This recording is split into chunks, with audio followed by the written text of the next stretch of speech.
mas nakakatrauma talaga yung masakit ang likod. Ay, oo.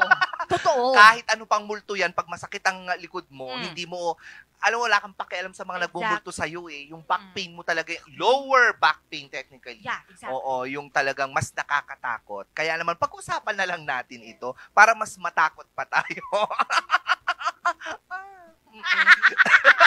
Straight talk sa likod. Ano nga ba ang dahilan ng lower back pain? Alamin natin yan dito sa Kata Wonder.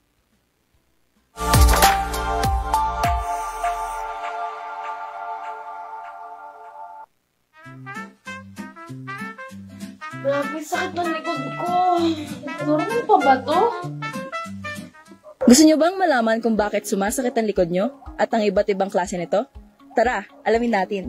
Ang lower back pain ay sakit o paninigas sa bandang ibaba ng ating likod, sa bahagi ng ating lumbar spine. Pwede itong pansamantala lang, pero minsan nagiging chronic o pangmatagalan. Ito ang mga klase ng back pain. Una ay ang acute back pain. Ito ay ang biglaang pagsakit dahil sa maling pagbuhat o biglaang paggalaw. Good news, nawawala ito after a few days or weeks. Pangalawa naman ay ang subacute back pain. Mas matagal ito kumpara sa acute back pain. Tumatagal ito ng 7 to 12 weeks at ang dahilan nito ay maling posture ng pagkakaupo at maling pwesto sa pagkakahiga. At pangatlo naman ay ang chronic back pain. Tumatagal ito ng mahigit na 3 buwan at usually dahil ito sa mga disc problems, arthritis at ang mga underlying conditions like osteoporosis. Ano nga ba ang mga dapat gawin kung nakakaranas ka din ito? Una ay magpahinga pero huwag sanayin ang katawan na laging nakahiga. Pwedeng mag-cold or hot compress para ma-alleviate ang pain or inflammation. Iwasan ang pagbubuhat ng mabigat at kung magbubuhat man ay ayusin ang posture. Mag-stretch o mag-exercise regularly para hindi nabibigla ang mga muscles. Kung hindi talaga ito nawawala sa simpleng pahinga, magpakonsulta ka na sa doktor. Huwag mong baliwalain ang sakit ng likod mo. Lower back pain is common pero hindi normal yan ha. Girl, ang sakit ng likod ko. Ito? Ayan, dyan. Ayan. Ako talaga sciatica. Alam mo yung sciatica? Ano yun? Yung sciatic nerve. Yung sciatic nerve na iipit. Tapos yon nadadama yung buong legs. Legs mo? Ay, sakit Oo, mo. ako talaga. May time pa dati na talagang naglitok nga yung isuna. Girl, dyan na kapag na. Hindi nga ako nakapasok nun eh. Yung may ginaganta mo yung bumaba ka sa jeep? Yes, yung bababa ka sa jeep tapos hindi ka na makatayo ulit.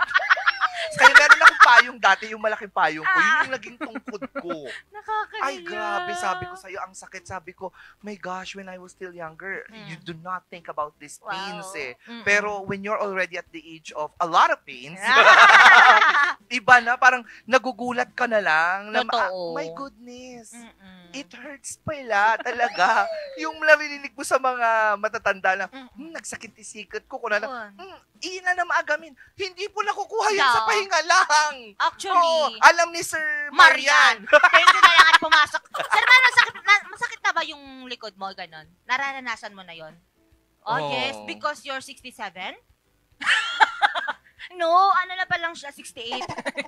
Hindi, pero grabe ang mga matatanda. Ngayon, sa akin naman, hindi naman ako ganun katanda. I'm just 23 years old. So, wala ka pang nararamdamang back pain? Meron na actually. Ay, ang bilis tumanda ng mga batang katulad mo ngayon. Hindi, ito yung kapag nasanay kang nakaupo, especially, di ba, syempre, pag nagtatrabaho, nakaupo. Yes, exactly. Tapos pag tayo mo agad-agad, doon siya yung parang na-strain siya ng konti. So, it's very important for us to learn some exercises. Yeah. Especially kapag ang work natin ay nakasit ka lang maghapon. Exactly. May mga stretch naman nila makikita sa YouTube or sa social media, mga ganyan, para lang ma-alleviate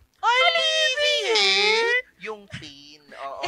Totoo Kasi yung yan. sa akin, yung sciatica talaga, wala. Wala. Umpal lang siya, pain reliever lang, pero hindi mo na talaga siya magagamot daw. Totoo yan. Sabi ko, papatanggal ko lang yung sciatic nerve. Wow.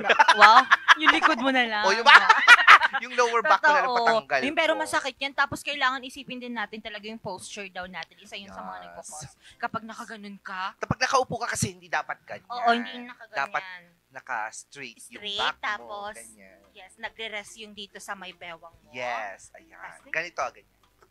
Prim and proper, parang queen. Ganyan! Ang ganda naman, pero sana naman, di na sumasagot. Pero paano mo naman magagawa yun kung ikaw mismo yung mata mo may sira na kaganyan? Yun. Ay, totoo. Diba? Totoo yan. So we have to be mindful with our posture. Nang sa Aha. gayon, maiwasan natin yung mga ganitong klase ng mga pananakit sa likod, Yes. sa upper back, lower back, middle back. Yeah. At saka yung mga ano natin dyan, yung mga mommies and daddies natin na senior citizen na yung mga patanda na. Iwas-iwasan na po natin na magbuhat ng mga mabibigat. Kasi isa din po yun sa mga nagkakos. Siyempre, hindi natin At saka aralin din natin kung paano magbuhat ng mabigat na nasa right posture. Kasi yung ginagawa kasi natin usually kapag nagbubuhat tayo, nakaganyan ka. Yeah. Hindi dapat kasi kailangan ipababa mo yung buo. Patingin?